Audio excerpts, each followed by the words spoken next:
Tumbok na sa Bureau of Fire Protection ang hinungdan sa sunog nga milamoy sa 44 kabalay sa Purok San Miguel, Barangay Kalumpang, Jensan. Sumala ni Senior Fire Officer 1 Oliver John Alfeche, Chief Public Information Section sa BFP Jensan, electrical overloading ang hinungdan sa sunog nga mokabat sa 700,000 ang natala nga damyo sa maong sunog. We have already the origin kung asa nag-originate ang sunog. The electrical ang nakita namo nga magiging cause niya to because of initial nato na mga findings because of mga fluctuation na hitabo.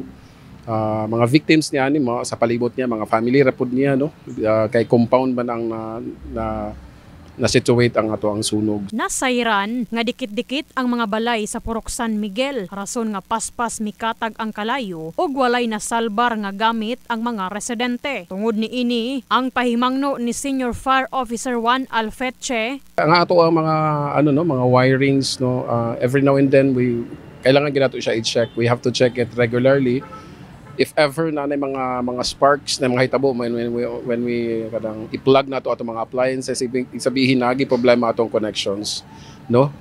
Every now and then prone kayo sa mga damages ang ato ang mga electrical fixtures because of the fact na low quality or substandard atong ginagamit. Like for example, kung natay mga fluctuation na may tabo, dali ra na masunog no, because of the electrical arcing.